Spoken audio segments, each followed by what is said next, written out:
appreciate ang napaka-casual na mga sagot ni dating presidente tungkol sa patayan.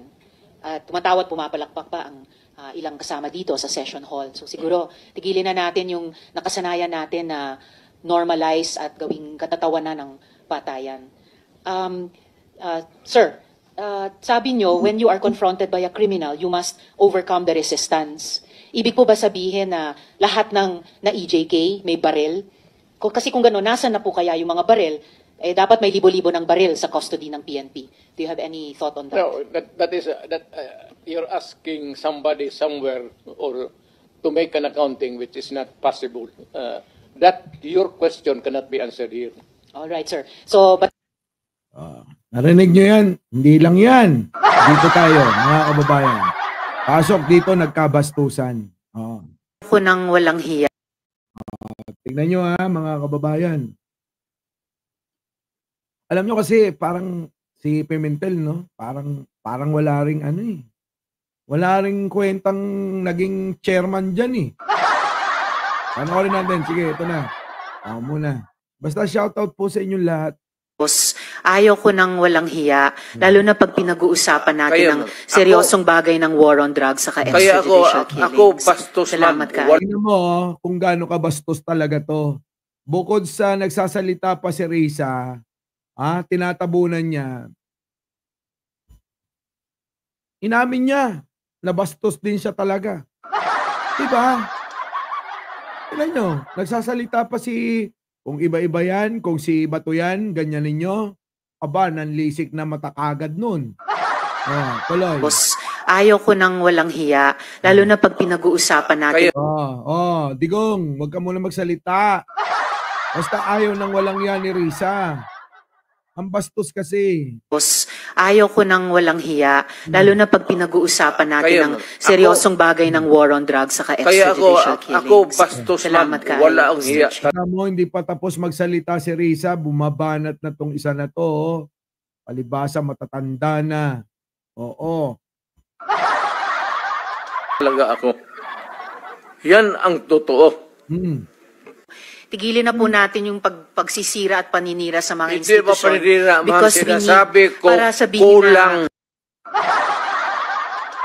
Kita nyo mga kababayan, magsalita. Hindi mo na patapusin si Risa grabe si Digong talaga, no? Kala mo, siya pa rin ang presidente. Yan ang totoo. tigilin na po natin yung pagsisira at paninira sa mga Hindi ba institusyon. paninira? Because we Sinasabi need, ko, para sabihin kulang. Pero may nasabi Hindi rin nila kasalanan. Kita nyo, hindi na makapagsalita si Risa. Ito ya pala yung sinasabi nila. Nabarado si Risa. Kasi nga naman, sinasabayan ng matanda. Paano makakapagsalita tong isa? Nakalimutan niya yata, ito yung nag-iimbestiga. Tapos yung matanda, salita na salita. Sasabihin ng mga tanga, ang galing ni Duterte talaga. Dahil si Risa hindi umubra. Anak ng pating na buhay talaga. Yun yung kanilang basihan para sa magaling at matalinong tao. Na idol nila. Tuloy. Ang ideya talaga kulang ng tao, kulang ng organization. Pero I heard the term, Mr. Chair. Diba mga kababayan? Ewan ko sa mga ito. Pero hindi nyo, tingnan nyo, 3 na sila. 2 lang sila dyan kanina. Mamaya magiging 3 na. Tapos may sisingit pang kalbong isa. Naku po, eto na. So wala na. Hindi na maintindihan kung anong gusto nilang ipahatid sa mga tao at nanonood sa kanila. Sige, tuloy. Ideya talaga kulang ng tao, kulang ng organization. Pero I heard the term, Mr. Chair, you have to have, Mr. President, tao, pati 3 na sila. Diba ang babastos? para sabihin kulang Pero may nasabi Hindi rin nila kasalanan. may Ang nasabi ideya rin talaga hindi kulang inutil. ng tao, Pero- kulang ng organization. Pero I heard the term, Mr. Chair, You have halos to have, inutil. Mr. President, tao, pati pondo ng pera. There are ways na Wala, strength. nagrumble na silang tatlo. Yung chairman nabaliwala na kay Digonyo. Parang sabi niya, ano ngayon, dati lang kitang tao. Kaya wag ka nang magsalita dyan. Ako lang ang magsasalita rito. Kung ayaw mong ibuko ko, lahat ng pinaggagawa mo. Pag ako nainis rito, alam ko kung ano yon at sasabihin ko bigla rito. Di ba? Mga kaubayan, si Digong tapang, kita nyo. May Ang nasabi ideya rin talaga hindi kulang inutil. ng tao, Pero- kulang ng organization. Pero I Yes, heard yes. the term, Mr. Chair, You have halos to have, inutil. Mr. President, tao, pati pondo ng pera. There are ways na i-strengthen ang PIDEA na hindi Ibang klase Di ba, Rensilin? Naku, ewan ko ba dito? Si Tandang Duterte. Talagang ulyanin na siguro ito. Di tuloy. natin Hindi sinasabing mo dala sa halos istorya yan dito. inutil. actually, okay. No. Excuse me, Mr. Chair. Sige. Wala. Inambush nyo si Risa. Samantalang nag-iisa na nga lang yan na nag-iimbestiga. Di ba mga kabayan? Alam niyo sa totoo lang si Risa, ano yan nag-iisa lang siya nag-iimbestiga talaga dyan. Bakit? Si Jinggoy, obvious na ayaw benggahin si Digong. Buti pa si Dilima, binengga niya. Di ba? Si Pimentel, kita nyo naman. Parang walang kwenta. Tapos yung iba, kasali sa dapat imbestigahan, pero nakaupo sila dyan. So, mag-isa lang talaga tong si Risa kontra sa kanilang lahat. Oo. Diba? Kaya mga kababayan kawawa si Risa dyan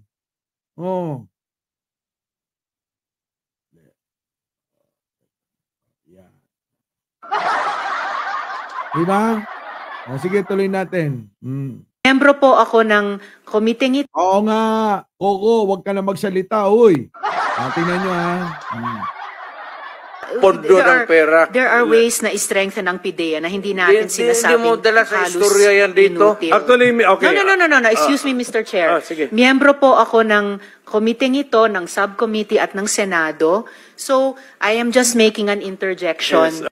Correct. Ano kayo ngayon, di ba? Wala na. Yan ba yung sinasabi nyo? Porke babait mag-isa, ha? Uubra ba kayo kay Risa? Digong, ang utak ni Digong may alalay pa. Kumbaga sa cellphone may memory card. Ayun, no? Nakasalamin pa. Di ba? Tapos yung chairman, parang may eling pa. Tapos, yung dalawa, kasangkot. Kasabwat na itong si Digonyo. Tapos yung iba, walang pake. Kaya parang, Risa, bahala ka na. Ganun no? Putik na buhay talaga ito. Sige, tuloy. Pag nagkapanahon akong uli na magtakbo ako ng mayor, maminos-minos talaga lang I will do the same thing again and again and again. Kita nyo parang nalibre pa ng pangangampanya. Si Digong, no? Naisingit talaga. Naisingit yung pangangampanya. Sa hearing ni Risa, ni Coco, dyan sa Senado. Hindi naman to hearing, hindi naman ito kampanyahan ang nandiyan dyan, investigasyon. Pero piruin ninyo, kita nyo, simpleng nababanggit at nangangampanya. Sige, Digong, ang galing mo ha. Basta nandyan yung droga. Mr. Chair, Yes, ma'am. Anong basta dyan, nandyan yung drogang sinasabi mo, ha? Kasalanan mo yan, Digong. Ang galing nito no? Piruin mo, nangako ka, di ba? Sabi mo, 6 months, 3 to 6 months, wala na. Tapos ngayon, sasabihin mo, tatakbo ka kasi hanggat nandyan yung droga. Teka muna, niloloko mo na kami. At niloloko mo na yung taga Davao niyan, ha? Di ba mga kababayan? Sabi niya, 3 to 6 months, wala nang droga. 3 to 6 months, wala nang kurakot. Yung pala, sila na lang mangungurakot. Di ba mga kababayan? Kita nyo? Ano pa, Digong?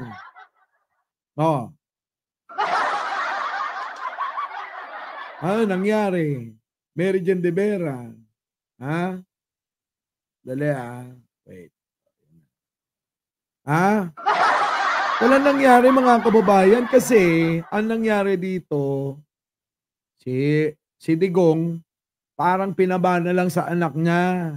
Lahat nung kanyang nung kanyang mga ginagawa noon, pambabastos, pangungurakot, lahat.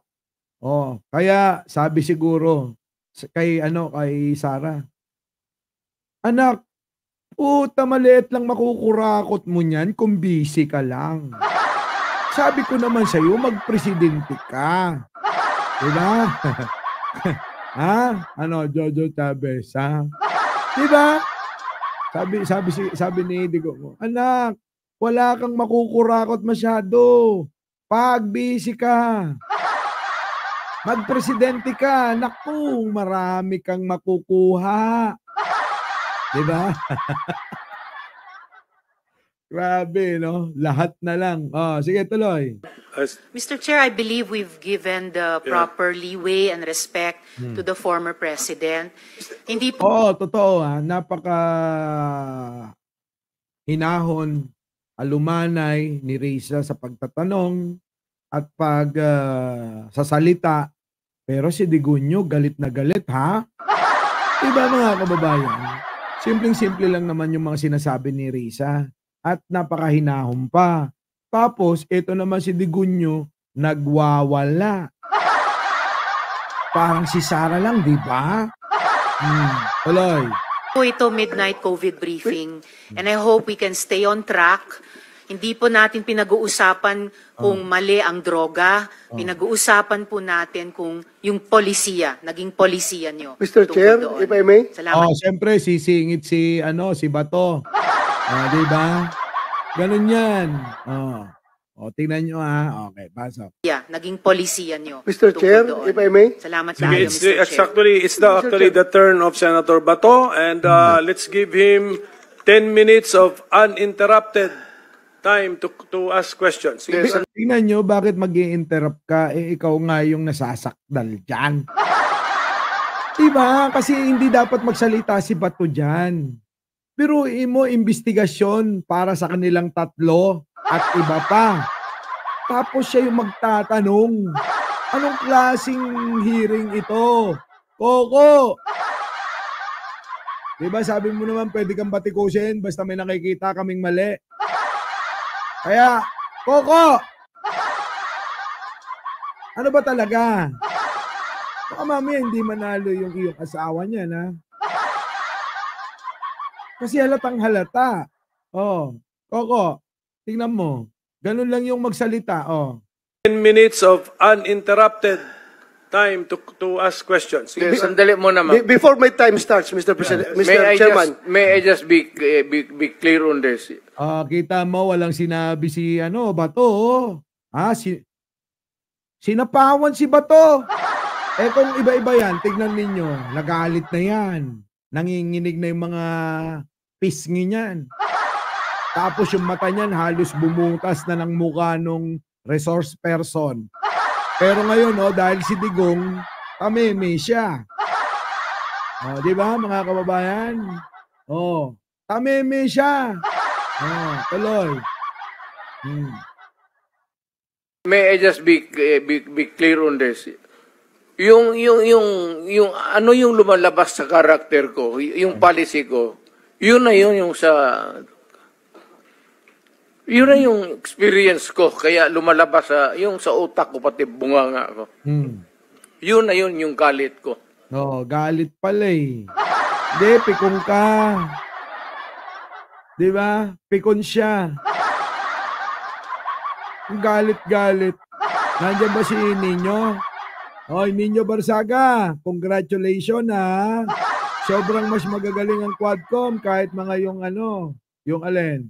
Yung Young Guns, well, organized. And questioning ng lower. Oo naman. Obvious naman Nino. Ano ka ba? Hoy, congratulate nyo si Nino. Nabigyan niya ng parangal ng PNP. Nino. Sorry. Ay naku, tumatawag yan. Nasa eroplano ako. Oo, hindi. Nakalimutan ko nang balikan ka ng tawag ninyo. Mamaya tatawagan kita, ha? Iko-congratulate kita. Grabe, oo. Tuwan-tuwa ako sa iyo, ha? Talagang meron pang Hakot Award. Oo, may award pa. Si Nino, kala nyo ganyan-ganyan. Naku po. Diba? May award. Ano ba yan, Nino? Ano ba yung award mo? Kaya, sa bagay, batiin na kayo ni Banat Bay, no? Kaya galit na galit sa iyo noon si Banat Bay, eh. Diba? Pinasuot mo daw ng damit ng KOGC yung mga tuwa ako dun, pinagbintangan ka pa. Palibasa, hindi nila kayang gawin yung ginawa mo, di ba? Puta. Yung boyfriend ko, gwapo police. Yun na nga. Hindi nila kayang gawin yung ginawa mo na yun, Tuwa ako rito kay Nino talaga. Oy, shoutout po sa inyong lahat. Nandiyan page-ang ko, ha? Shoutout po! Sa mga hindi pa nagla-like, hindi pa nag-share at nagsusubscribe. Naalala ko tuloy yung kalokohan mo. Sige na, eto na. Oy, congratulate ko si Nino. Hakot Award yan. Eto lang. Galit talaga ako sa droga. Sasabihin ko sa inyo. Mainit ako. Thank you. Thank you, Mr. President. Thank you ka pa ng thank you. Napakabastos na nga niyang resource person mo. Hindi porke dati mong amo at dating presidente, naku. Kaya alam nyo mga kababayan, ang hirap talaga maging mahirap. Kapag mahirap ka, iba trato sa'yo. Sila na mismo nagpapakita, diba? Kapag ka ikaw, ordinaryong tao, pinadala dyan, nako, ano gagawin sa'yo? Iko-contempt ka pag di nila gusto yung sinasabi mo. Kapag kilala, kita nyo naman, kulang na lang iduyan. Diba? Napakawalang yan ng mga politikong ito, sa totoo lang, mga kababayan. Sana man lang maging parehas sila, diba? Kasi, pinapanood sila ng mga Pilipino at naikukumpara at nakikita kung paano yung kanilang mga pagtrato. Diba mga kababayan? Kasi mga kababayan, alam nyo, bakit anong pagkakaiba? Porke ba dating presidente? Porke ba mayaman? Porke ba kakilala nyo? Ganun na lang. Tapos, kung ordinaryong tao, nakikita namin, sinisigaw-sigawan nyo. Pag minalas-malas, kino-contempt nyo. Di ba mga kababayan? Nakakadismaya. Kailan ba magiging patas ang pagtingin ng batas sa mayaman at sa mahirap? Yun lang naman. Akala ko ba ang batas ay nakapiring? Walang tinitignan, mahirap o mayaman. Pero bakit yun yung pinapakita nyo sa aming mga Pilipino ng ina nyo? Di ba mga kababayan? Ay, nako. Ito, wala na akong bilib sa'yo kahit na nagkita tayo. Kahit brad ko to. Wala. Ako. Wala. Ako, parehas ako. Ay, sa totoo lang, brad ko to. Ito nasa litrato. Brad ko to. Pero ngayon walang brad sa akin. Gusto ko parehas tayo. Diba? Pag nakagawa ka ng masama at nasa sitwasyon na ganyan, nasa hearing kayo, dapat dapat pantay-pantay. Walang mahirap o mayaman. Oh. Walang kaibigan at walang ordinaryong tao. Dapat pantay-pantay ang pagtingin sa lahat. Our beloved Boss Mike Severa.